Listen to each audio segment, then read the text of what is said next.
সবশেষ একটি প্রশ্ন, জাতীয় নাগরিক পার্টি সম্ভাবনাময় বিপ্লব থেকে উঠে আসা একটি দল, সে আমরা জানি।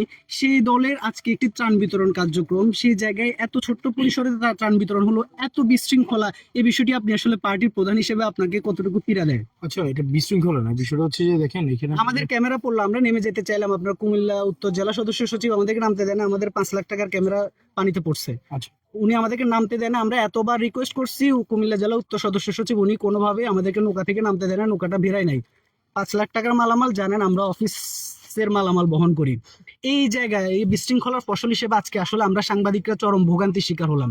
কি বলার আছে আসলে? আচ্ছা, দেখেন বিষয়টা হচ্ছে যে আপনি যদি প্রত্যাশা করেন যে একটা বন্যা প্রবণ এলাকায় যেখানে আপনার জন্য সুশৃঙ্খল সবাই ব্যবস্থা রাখবে, এবং এই প্রত্যাশা যদি আপনার কাছে থাকে, এটা খুবই দুঃখজনক। এবং আমরা আজকে দেখা যায় গিয়েছে যে আমরা যথাযথভাবে মানুষের বাড়িতে পৌঁছাইতে পারি নাই, এবং এখানে অনেক মানুষ এসছে, অনেক এখানে আপনারা দেখেছেন যে আহ ত্রাণ প্রত্যাশী, ত্রাণ যারা সাধারণ গ্রামবাসী, তারা বিভিন্ন মানুষ এসছে, অনেকে দেখতে আসছে, অনেকে, কারণ সবার এটা প্রস্তুতি ছিল না।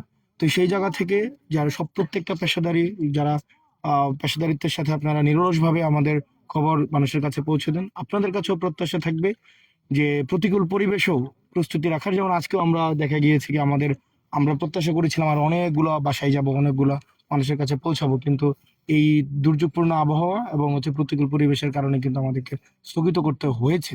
তো সেই জন্য এই জায়গায় তো আগে থেকেই সবকিছু প্রিপেয়ার করে রাখা হয় না, ঢাকায় যেমনটা হয় বা আমাদের অন্যান্য যে পরিকল্পিত যে প্রোগ্রামগুলো হয় সেগুলোতে দেখা যায় আগে থেকেই হচ্ছে আমাদের প্রস্তুত রাখা হয়। কিন্তু এই জায়গাগুলোতে আমরা যে কোনো কিছুর জন্য আমাদেরকে প্রস্তুতি নিতে হয়। আমাদের গাড়ি নষ্ট হয়ে গিয়েছিল আজকে, আমাদের যত সময় ত্রাণ এখানে এসে পৌঁছেনি, আমাদেরকে সেখানে অপেক্ষা করতে হয়েছে। তো সবগুলো এই দুর্যোগের অংশ হিসেবে আমরা বিবেচনা করছি। ধন্যবাদ আপনারা আমাদেরকে এতক্ষণ সহায়তা করার জন্য।